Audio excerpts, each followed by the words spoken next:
1 2 3 সোনমার্গ ঘোরা কমপ্লিট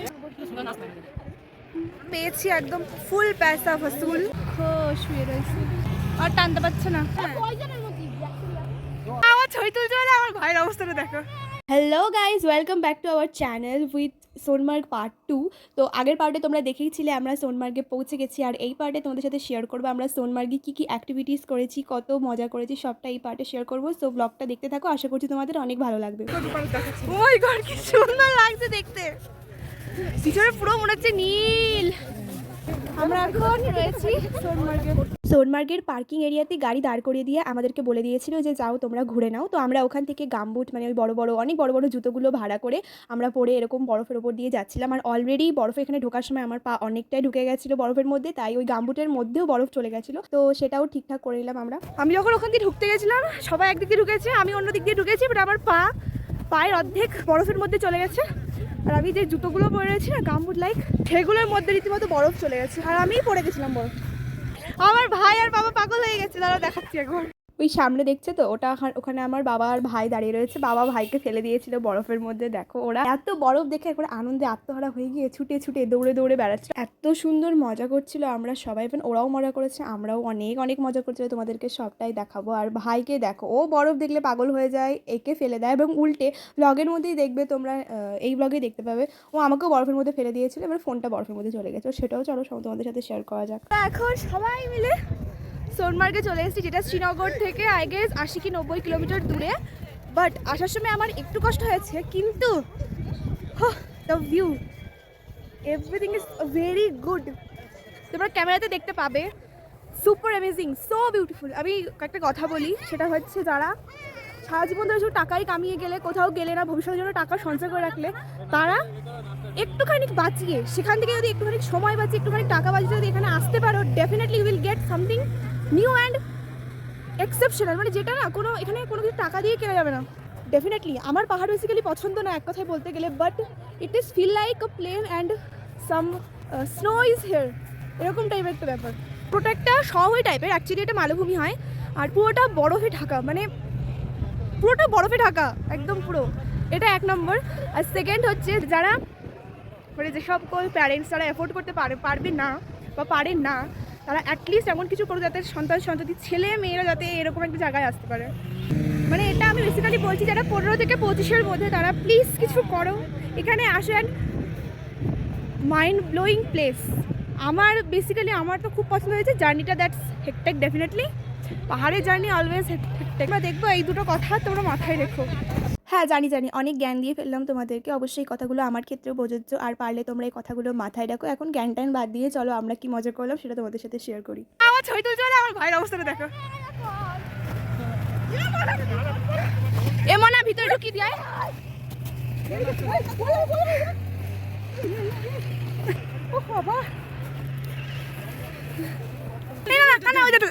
কি করে কি করছো?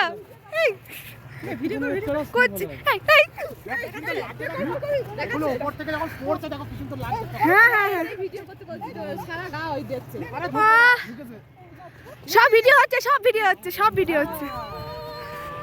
ছড়ো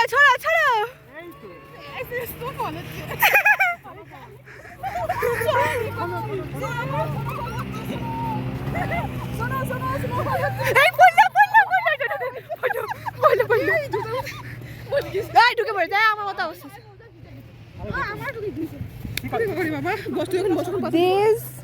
আর লাইক মানে এটা ফ্রিজে থাকে সেরকম বড়। খুব কষ্ট পাবি এটা আগে থেকে বলিসনি কেন? খুব কষ্ট পাবি খুব।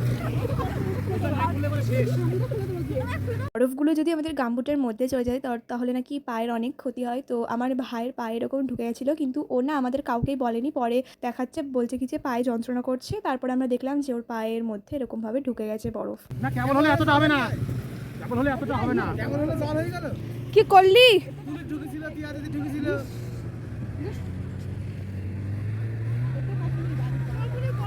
একটু আস্তে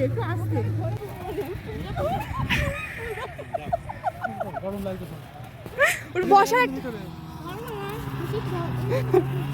ব্যাগটা আনতে হবে না।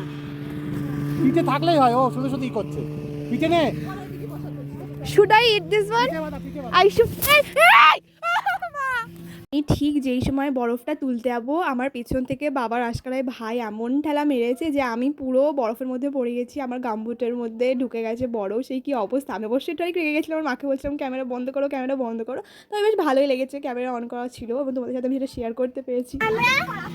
এত মজা করছি, এত মজা করছি, মানে 2025 এর সারা মজা আমরা এখানেই করে নিচ্ছি। তোমার গুস্সা হয়েছে?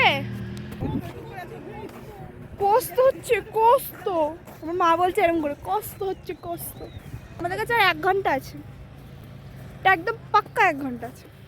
ভাই একদম ঠিক করিনি, আমাকে এখানে ফেলে দিয়ে কি করলো? এই আমার মুখে ক্যামেরা দেওয়া রয়েছে, কি করে দেখাবে? দেখো মা এর জন্য এত অল্প বয়সী মা হতে নেই।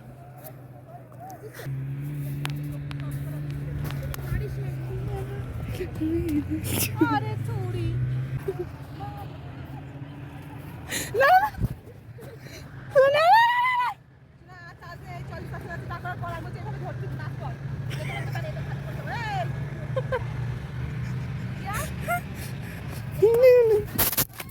পড়ে গেছি।